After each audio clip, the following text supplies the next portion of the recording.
जिस इलाके में जाइए लोग कहते हैं हजरत यहाँ मौलाइयत फैल रही है, यहाँ राफिजियत फैल रही है।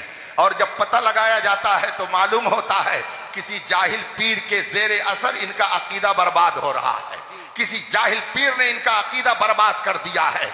और ये तो समझते हैं कि उलमा क्या वो तकरीर करें और जाएं, हाथ पैर चूमने के लिए तो पीर साहब है, नजराना देने के लिए पीर साहब है। इमाम साहब पूरे महीने नमाज पढ़ाएं, इमामत करें, दर्स दें, कुरान पढ़ाएं, हदीस पढ़ाएं, तो उनको 10,000 रुपया देने में कलेजा फटता है। और पीर साहब 5 मिनट बैठे दुआ भी सही ढंग से नहीं कर पाते हैं, और जब जाने लगेंगे तो 50,000 रुपया उनकी जेब में डालने में इनको फख्र महसूस होता है। बताइए आपके ईमान की हिफाजत कौन करता है? ये उलमा जो आपके सामने दिन रात किताब और सुन्नत का दर्स दे करके कुफ्रियात से बचाते हैं, ईमान की सच्ची बातें बताते हैं।